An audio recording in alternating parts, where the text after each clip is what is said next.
उसने ऐसी बातें की कि मैं गुमराह ना हुआ, मगर दिल की बेचैनी ना गई।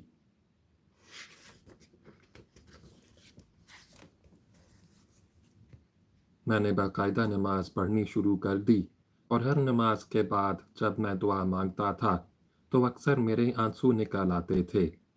एक रात ख्वाब में बहन को देखा। मैं छत पर खड़ा था। नीचे देखा, मेरी बहन दरवाजे पर खड़ी थी। दरवाज़ा बंद था। मैंने कहा, अंदर आ जाओ।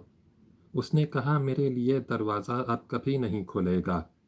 मैंने अपने लिए इज्जत और आबरू के दरवाजे बंद कर दिए हैं। मैंने कहा, इज्जत मिल जाएगी, दरवाज़ा खोल लो। फिर ऐसे हुआ कि दरवाज़ा उसने नहीं खोला। मैं ऊपर था। मैंने भी नहीं खोला। किसी और ने भी नहीं खोला। दरवाज़ा अपने आप खुल गया और मेरी बहन अंदर आ गई। मैंने खुशी से छत से छलांग लगा दी और आंख खुल गई। मैं ऐसे महसूस करने लगा कि मेरी बहन आ जाएगी और खुदा ने आंसुओं से भीगी हुई मेरी दुआएं कबूल कर ली हैं। इसके बाद शायद एक ही महीना गुजरा होगा कि जब्बू का वही आदमी फिर आ गया। वक्त रात का था। उसने जब्बू का ये पैगाम दिया कि मुझे कत्ल करना चाहो तो उस आदमी के साथ आ जाओ।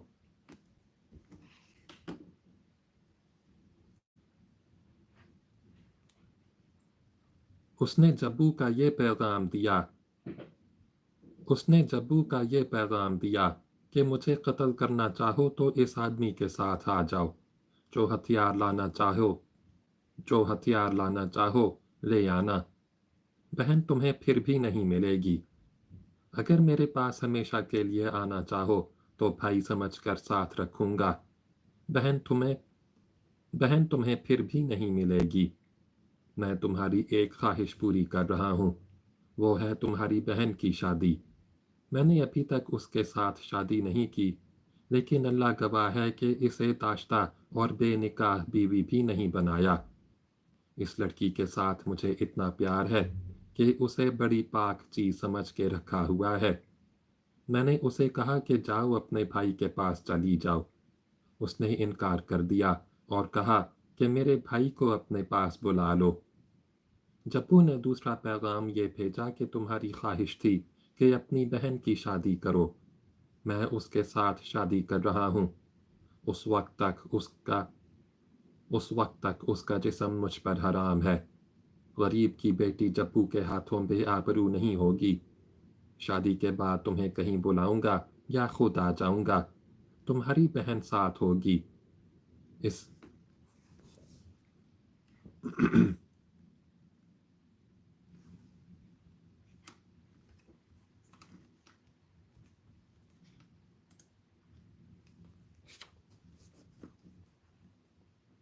उससे पूछ लेना कि वो मेरी दाश्ता है या बीवी।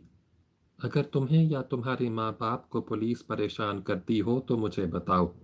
थाने को आग लगा दूंगा। पैगाम लाने वाला आदमी चला गया, और मैंने जाने कितनी देर और मैंने जाने कितनी देर बाहर अंधेरे में खा और मैं न जाने कितनी देर बाहर अंधेरे में खड़ा रहा। मेरी मेरी हालत अब पागलों जैसी हो रही थी। अगर मैं बुज़दिल और बेगैरत होता तो अपने आप को कोई न कोई धोखा देकर घर बैठ रहता। जब्बू को मैं ऐसा दुश्मन समझने लगा जिसे कत्ल करना मेरे लिए मजहबी फ़र्ज बन गया। अपनी बहन के खिलाफ भी मेरे दिल में गफ्ता पैदा हो गया। अपनी बहन के खिलाफ भी मेरे दिल में गुस्सा पैदा हो गया। मैं उसे भी जिंदा नहीं छोड़ना चाहता था। उसके मिल जाने की सूरत में सिर्फ ये यकीन उसके मिल जाने की सूरत में सिर्फ ये यकीन करना था कि उसने जब्बू के साथ वाकई शादी कर ली थी, और शादी से पहले वो उसकी दाश्ता नहीं बनी थी। बार बार मेरा ध्यान थानेदार रहीम की तरफ जाता था, मगर वो मेरी कोई मदद नहीं कर सकता था, सिवाय इसके कि वो मुझे जब्बू का साथी बनने या उसे कत्ल करने से रोकता था, और तसल्ली देता था कि जब्बू की तलाश जारी है।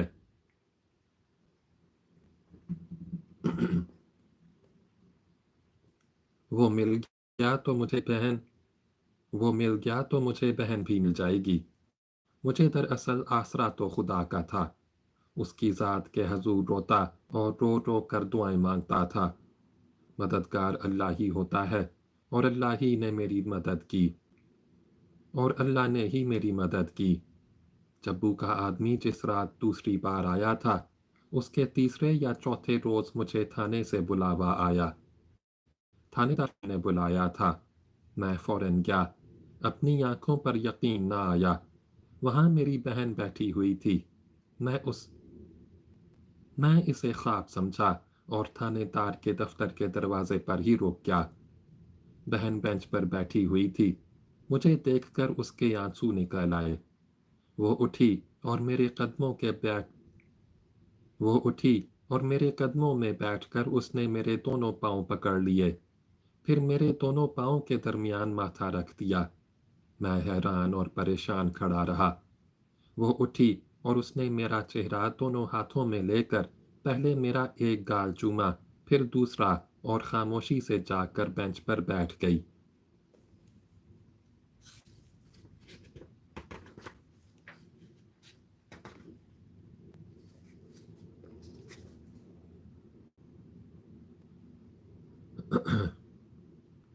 वो मेरी बहन थी।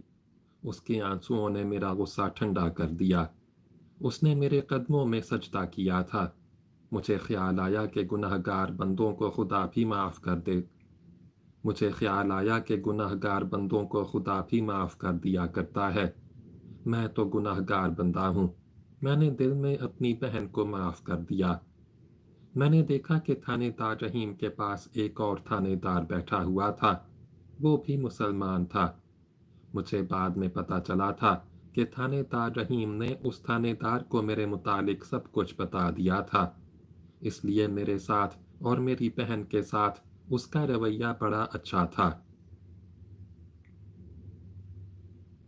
मेरी बहन मेरी बहन के साथ उसका रवैया अच्छा नहीं होना चाहिए था, क्योंकि वो मुलजिम थी और वो जब्बू के साथ पकड़ी गई थी। जब्बू भी पकड़ा गया था। ये थानेदार 12 मील दूर के थाने से आया था। मेरी बहन ने गिरफ्तारी पर उसे अपने गांव और मेरा नाम बताया था। मेरी बहन ने गिरफ्तारी पर उसे अपने गांव का और मेरा नाम बताया था। ये थानेदार उसे हमारे थाने में इस तस्दीक के लिए लाया था कि वो वाकई उसी गांव के रहने वाली कि वो वाकई उसी गांव के रह कि वो वाकई उसी गांव की रहने वाली है और मैं उसका भाई हूँ। मेरी बहन के मुतालिक उसे थानेदार रहीम से और उस थाने के कागजात से भी कुछ मालूम करना था। ये किस्सा यूं था कि उस थानेदार के थाने के इलाके में चंद एक घरों का छोटा सा एक गांव था, जिसका शायद कोई नाम भी नहीं जानता था। उस जमाने में वो जंगल और मिट्टी के टीलों और घाटियों का इलाका था। उस थानेदार को इत्तिला मिली कि फलां रात जब्बू रहा है। अपने पैगाम के मुताबिक मेरी बहन के साथ उस गांव में जाकर शादी करने वाला था। मैंने शायद तुम्हें बताया है कि देहात के लोग नामी ग्रामी डाकुओं की मदद किया करते थे और उन्हें पनाह देते थे। इसके इवज डाकू उनके माली और दूसरे मसले हल कर दिया करते थे। वो सिर्फ साहूकारों को और ताजिरों के काफलों को लूटा करते थे।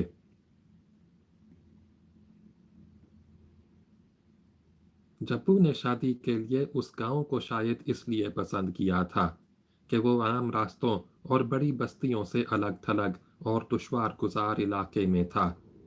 वहाँ सब मुसलमान रहते थे। निकाह पढ़ने के लिए वहाँ मौलवी भी था। शायद कुछ और वजह भी हो। शादी रात को होनी थी। जब्बू के गिरोह के आदमी वहाँ मौजूद थे। गांव की औरतें भी शादी के जश्न में शरीक थीं। गाना बजाना हो रहा था। जब्बू के आदमी शराब के नशे में भंगड़ा नाच रहे थे।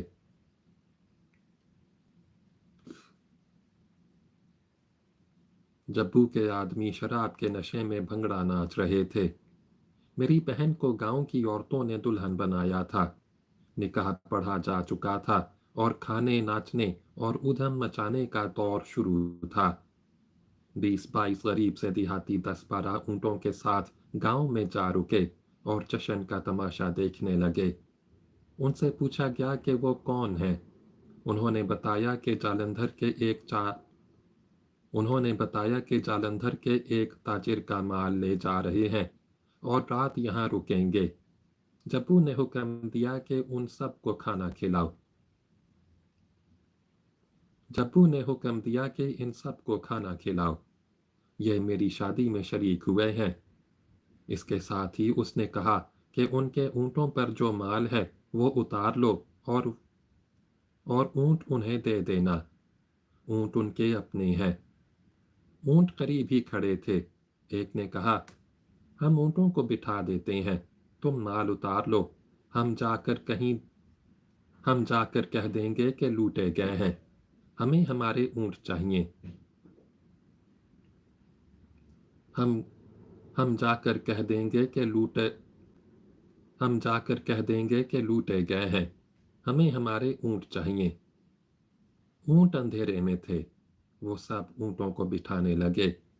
इन पर बहुत थोड़ा सा सामान लदा हुआ था। उन लोगों ने ये सामान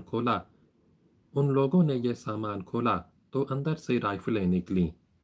जितने आदमी थे उतनी ही राइफलें थीं और चमड़े की पेटियां थीं जिनमें एम्यूनिशन के 4-4 पोच थे। उन शतरबानों ने एक एक राइफल और एक एक पेटी यानी बेल्ट उठा ली। पेटियां कमर से बांध लीं। ये उस जमाने में पुलिस वालों के पास होती थीं। राइफलों में राउंड थे। जब्बू के आदमी शराब में बदमस्त शादी का जश्न मना रहे थे। अब और ज्यादा खुश थे कि शिकार घर आ गया है। इतने में बड़ी बुलंद आवाज आई, जब्बू, जहां हो वहां रहो। जरा सा हिले तो मेरे रिवॉल्वर की शस्त में हो।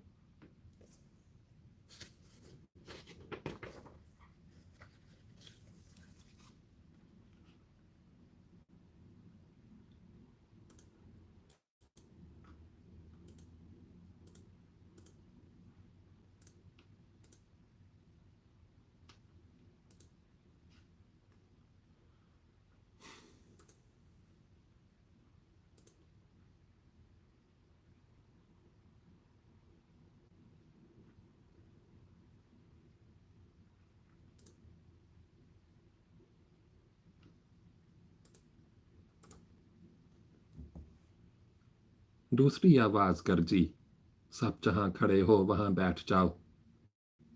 जश्न के उधम पर सन्नाटा तारी हो गया। जश्न 20-22 राइफलों और एक रिवॉल्वर के नरगे में था और ये गरजदार ललकार इस थानेदार की थी जो मसनूई दाढ़ी लगाए हुए था और उसके कपड़े गरीब से शुतरबानों जैसे थे। जब्बू के पास मेरी बहन दुल्हन बनी बैठी थी। जब्बू घेरे में से निकलने का और पुलिस मुकाबले का माहिर था, लेकिन वो बेखबरी में पकड़ा गया था और वो खाली हाथ भी था। हर कोई जहां था वहीं बुत बन गया। उस थानेदार ने, मैं नाम बिल्कुल ही भूल गया हूं, बताया कि उसके दाएं तरफ एक आदमी ने जरा सी हरकत की। वो शायद अपने कपड़ों के अंदर से खंजर या चाकू निकालने लगा था, या शायद उसने खुजलाने के लिए हाथ पीठ की तरफ किया हो।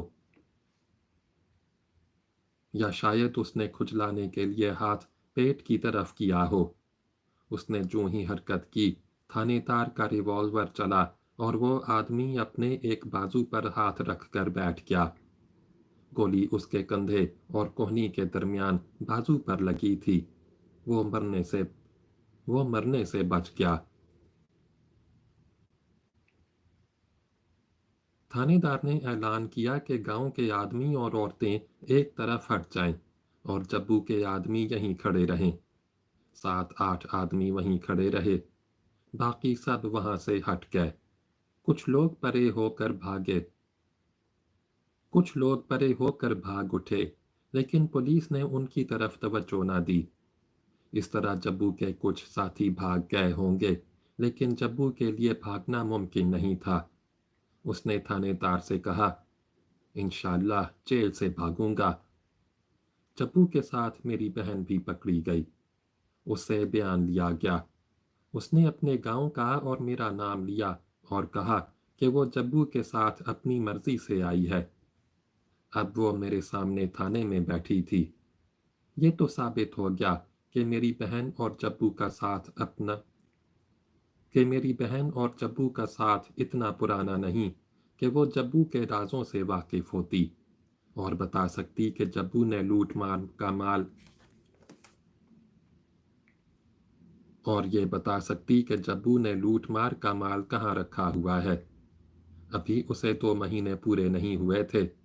इस अरसे के मुतालिक उसे कुछ खबर नहीं थी कि जब्बू ने कहीं कोई वारदात की है या नहीं।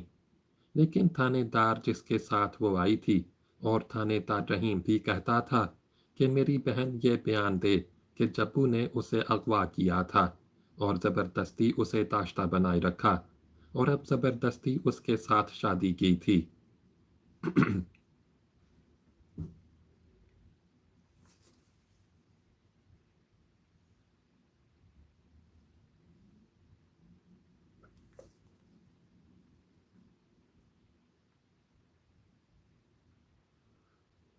इसके अलावा भी दोनों थानेदार अपना मुकदमा मजबूत करने के लिए मेरी बहन से अपनी मर्जी का बयान दिलाना चाहते थे। मैंने कहा कि हाँ हाँ, आप जो कहेंगे मेरी बहन अदालत में वही बयान देगी। मैं जो कुछ कह चुकी हूँ इससे ज़्यादा और कुछ नहीं कहूँगी। मेरी बहन ने कहा, मैं झूठ नहीं बोलूँगी। मुझे डर था कि दूसरे थाने का थानेदार मेरी बहन को डराने के लिए हवालात में बंद कर देगा और अगर मेरी बहन ने उसकी मर्जी का बयान ना दिया तो थानेदार उसे भी सजा दिला देगा। लेकिन थानेदार रहीम ने हमारी बहुत सिफारिश की। दूसरा थानेदार उसे फौरन छोड़ भी नहीं सकता था। उसने थानेदार रहीम के कहने पर मुझे ये इजाज़त दे दी कि मैं उसके थाने में चला चलूं और अपनी बहन के साथ रहूं। मैं साथ चला गया। थानेदार ने मुझे थाने के अहाते में रहने को जगह दे दी। मेरी बहन को हवालात में रखा गया। वहां मुझे पता चला कि ये थानेदार मुझ पर क्यों मेहरबान हो गया है। वो मुझे बार बार कहता था कि मैं अपनी बहन को उसकी मर्जी का बयान देने पर रजामंद करूं। वो मेरी बहन को मेरे पास बिठा देता था और मैं बहन से कहता था कि अगर उसने बयान ना दिया तो उसे सज़ा मिल जाएगी, मगर वो ना मानी। उसकी ज़बान पर यही एक जवाब था। अगर मुझे कुछ मालूम होता तो भी जब्बू के खिलाफ कोई बयान ना देती।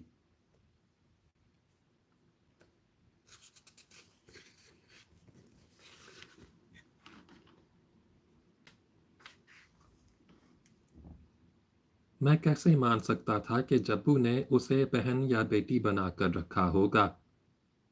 अल्लाह गवाह है कि मैं कंवारी हूँ। मेरी बहन ने कहा, वो डाकू है। मैं यही समझती थी जो तुम समझ रहे हो। एक डाकू से तुम और क्या उम्मीद रख सकते हो। मगर उसने मुझे पहले रोज कह दिया था कि तुम मुझे इतनी अच्छी लगती हो कि तुम्हें हमेशा अपने साथ रखूंगा। मैं झूठ नहीं बोलूंगी। वो भी मुझे इतना अच्छा लगा कि मैं उसके साथ जाकर बहुत खुश हुई। उसने जब मुझे कहा कि शादी के बगैर तुम्हारा जिस्म मुझ पर उसने जब मुझसे उसने जब मुझे कहा कि शादी के बगैर तुम्हारा जिस्म मुझ पर हराम है तो मैं उसे फरिश्ता समझने लगी। जब्बू और उसके 7-8 साथी उसी हवालात में बंद थे। मैं बरआमदे में खड़ा था। हवालात बरआमदे में ही थे। जब्बू ने मुझे देख लिया। वो बहुत दिलेर आदमी था, अक्लमंद भी था। शामू, उसने सुलाखों वाले बंद दरवाजे में से बुलंद आवाज से कहा, अपनी बहन को उल्टे सीधे बयान पढ़ाने आए हो? पहले अपनी बहन से पूछ लेना कि मैंने उसे किस तरह अपने पास रखा था। अगर तुम्हें यकीन आ जाए तो बेगैरतों वाला काम ना खुद करना ना बहन से कराना। मुझे यकीन आ गया कि मेरी बहन और जब्बू सच्चे हैं। میں نے تھانے دار سے کہا کہ میری بہن کوئی جھوٹا بیان نہیں دے گی۔ تھانے دار کے پاس چھوٹا تھانے دار ہے۔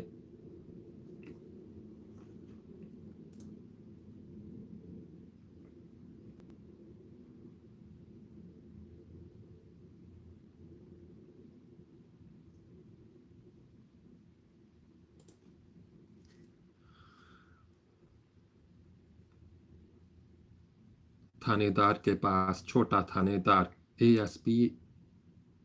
ASI بیٹھا تھا۔ اس نے تھانے دار سے کہا کہ وہ میری بہن سے اپنی مرضی کا کوئی بیان نہ دلائے، کیونکہ خطرہ ہے کہ عدالت میں جا کر کوئی ایسی بات کہہ دے گی جو سارے مقدمے کو خراب کر دے گی، اور یہ لڑکی وکیلوں کی جرح میں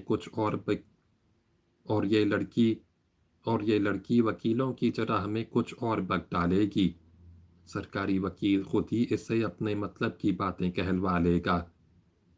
مجھے معلوم نہیں کہ یہ کیسے ہوا کہ میری بہن کو میجسٹریٹ کے سامنے لے گئے اور اسے رہا کر دیا گیا، لیکن میری ضمانت لی گئی کہ میں اسے عدالت میں گواہ کے طور پر پیش کرتا رہوں گا۔ میری بہن نے خود ہی کہا کہ اسے جب بھی بلایا جائے گا وہ آ جایا کرے گی، لیکن بیان وہی دے گی جو وہ دے چکی ہے۔ Space music. جالندھر میں مقدمہ چلا۔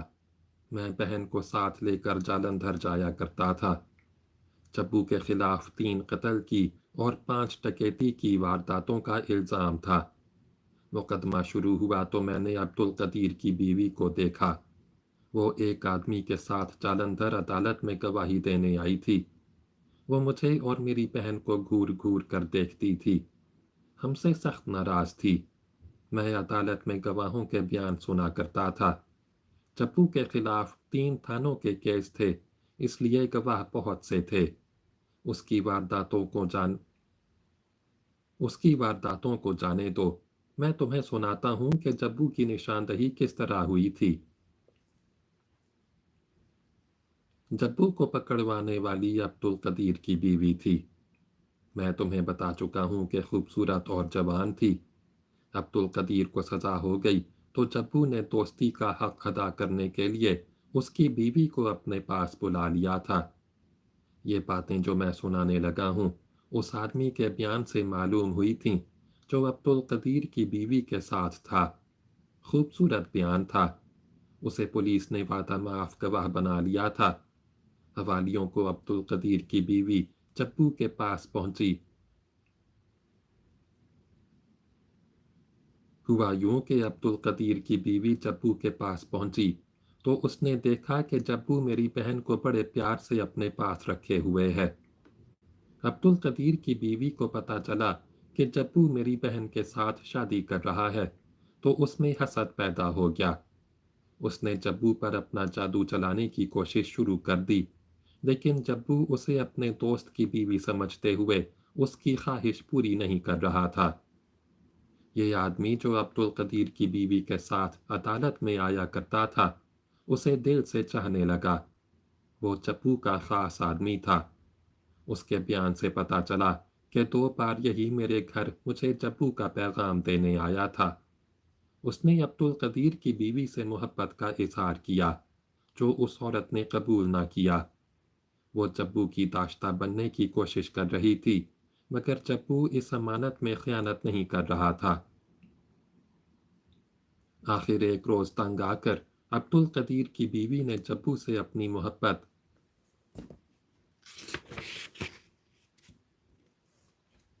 اور خواہش کا اظہار کر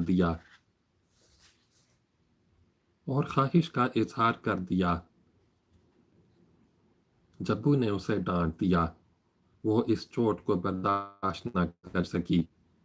جبو کا یہ خاص آدمی کوئی شریف آدمی تو نہیں تھا۔ اس نے عبدالقدیر کی بیوی پر اپنا جادو چلا لیا۔ جبو کو علم ہو گیا۔ اس نے اپنے اس آدمی کی بہت بے عزتی کی۔ اتنے میں جبو نے چھوٹے سے ایک گاؤں میں جا کر شادی کا جشن منانے کا اعلان کیا۔ عبدالقدیر کی بیوی جل بھن گئی۔ उसने मेरी बहन से कुछ कहा तो मेरी बहन ने उसे ऐसा ताना दिया जो कोई औरत बर्दाश्त नहीं कर सकती। उसने जब्बू के इस खास आदमी उसने जब्बू के उस खास आदमी से कहा कि वो अपने सीने की आग ठंडी करना चाहती है, और इसका तरीका ये है कि पुलिस को इत्तला दी जाए कि फलां रात जब्बू फलां जगह होगा। जब्बू का ये आदमी भी गुस्से में था। जब्बू ने उसकी बेइज्जती की थी। मेरी बहन ने अब्दुल कदीर की बीवी को जो ताना दिया था, इसमें उस आदमी का हवाला भी था। इसलिए यह शख्स मेरी बहन के लिए परेशानी बल्कि जिल्लत पैदा करना चाहता था। शादी से 2-3 रोज पहले ये आदमी जब्बू का पैगाम लेकर मेरे पास आया तो उसने इस मौके से फ़ायदा उठाते हुए उस इलाके के थानेदार को इत्तला दे दी जिस इलाके में वो गांव था। शादी की रात ये आदमी और अब्दुल कदीर की बीवी शादी में शरीक थे, लेकिन पुलिस के आने से ज़रा पहले अंधेरे में खिसक गए। वो पुलिस को रास्ते में मिले और बताया कि शादी का जश्न जोरों पर है। पुलिस का छापा कामयाब रहा।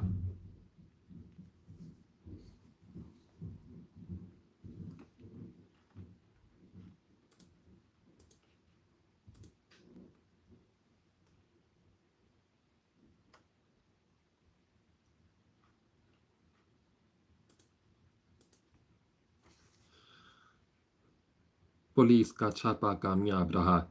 ये आदमी और अब्दुल कदीर की बीवी थाने जा बैठे और पुलिस के गवाह बन गए। मुकदमे का फैसला सेशन कोर्ट ने किया। जब्बू को सजाए मौत सुनाई गई। उसके साथियों को 10 साल से लेकर उम्र कैद तक सुना दी गई। इधर मेरी बहन की हालत ये हो गई कि उसे चुप लग गई। बोलती नहीं थी, ना किसी बात का जवाब देती थी। ये तो मेरे लिए सारी उम्र की मुसीबत बन गई थी। सबको पता चल गया था कि वो डाकुओं के साथ रही है और अपनी मर्जी से गई थी। इसके अलावा लोगों ने उसे खामोशी की हालत में देखा। मशहूर हो गया कि वो पागल हो गई है। उसे अब कोई भी कबूल करने को तैयार न था। मेरे माँ बाप को बेटी का रोग लग गया और मेरी हालत दिन ब दिन खराब होने लगी। 6 महीने बाद बहन ने कुछ बोलना शुरू किया। उसने पहली बात ये कही कि शामू का ब्याह करो। वो फिर मेरे पीछे पड़ गई कि शादी करो। मैं दरअसल उसकी शादी करके अपना घर बसाना चाहता था, लेकिन उसकी जिद ऐसी थी कि उसकी खुशी की खातिर मैंने शादी कर ली। जिस लड़की के साथ मेरी मंगनी हुई थी, उसकी शादी कहीं और कर दी गई थी। एक और रिश्ता मिल गया और मेरी शादी हो गई, लेकिन बहन का मसला हल होने वाला नहीं था। मेरे माँ बाप ने 2-3 लड़कों के वालिदैन से मिन्नत की कि वो मेरी बहन को कबूल कर लें, मगर किसी ने भी कबूल ना किया। 3.5 साल गुजर गए। मेरी बहन अब बोलती चालती थी, घर के और खेती बाड़ी के काम करती थी, और उसकी उम्र 22 साल हो गई थी।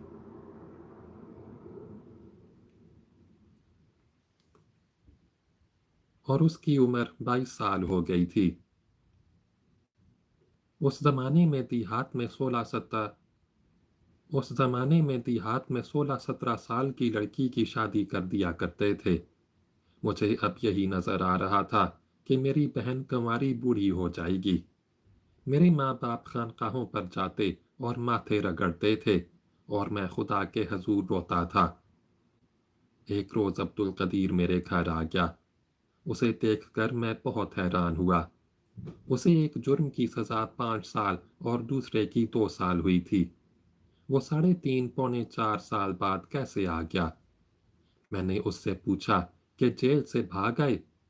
उसने बताया कि दोनों सजाएं इकट्ठी शुरू हुई थीं।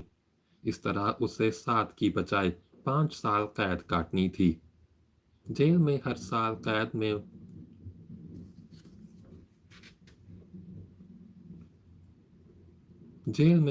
कैद में से कुछ माफ़ी मिला करती है। अब्दुल कदीर ने जेल में अपना चाल चलन अच्छा रखा। اس لیے اس معافی کچھ زیادہ ملی۔ اسے کچھ اور معافی انعام کے طور پر ملی۔ دو بڑے خطرناک قیدیوں نے جیل کے ایک افسر پر حملہ کر دیا۔ عبد القدیر نے دونوں کا مقابلہ کیا اور افسر کو بچا لیا۔ وہ زخمی ہو گیا تھا۔ اس طرح اس کی کل معافی 1.5 سال بن گئی اور وہ رہا ہو کر آ گیا۔ اس کے دل میں میرے خلاف گلے شکوے بھرے ہوئے تھے۔ اسے سزا میں نے دلوائی تھی، لیکن اس کی بیوی نے اس کے ساتھ جو بے وفائی کی تھی، اس سے وہ سب کچھ بھول گیا تھا۔ وہ میرا دوست تھا، اپنا غم لے کر میرے پاس آیا۔ جیل میں اسے جبو کے ساتھی ملے تھے۔ جبو نہیں مل سکا تھا کیونکہ اسے سزائے موت ملی تھی۔ اسے پھانسی کی کوٹڑی میں رکھا گیا تھا، پھر اسے پھانسی دے دی گئی تھی۔ جبو کے جن ساتھیوں کو قید کی سزا ملی تھی، انہوں نے عبد القدیر کو بتایا تھا کہ اس کی بیوی نے کیا گل کھلائے ہیں۔ مقدمہ ختم ہونے کے بعد وہ اسی آدمی کے ساتھ چلی گئی تھی۔ عبد القدیر ان دونوں کو تلاش کر کے دونوں کو قتل کرنے کی باتیں کرنے لگا۔ میں نے اسے اسی طرح سمجھانا شروع کر دیا جس طرح تھانے دار رحیم نے مجھے جبو کی تلاش اور قتل کے ارادے سے باز رکھا تھا۔ میں نے عبد القدیر کو 2-3-4 روز اپنے گھر رکھا۔ اسے بتایا کہ میری بہن کی ساری زندگی تباہ ہو گئی ہے۔ میرے آنسو نکل آئے۔ عبد القدیر نے کہا کہ اگر وہ میری بہن کا رشتہ مانگے تو میں دے دوں گا۔ میں نے جواب دینے کی بجائے اسے گلے لگا لیا اور میں بہت رویا۔ یہ تو معجزہ تھا۔ خدا نے میری فریادیں سن لی تھیں۔ میں نے اپنی بہن کو اس کے ساتھ بیاہ دیا۔ وہ دونوں اب دنیا میں نہیں ہیں۔ ان کی نشانی ان کی اولاد ہے جو اولاد والی ہو گئی ہے۔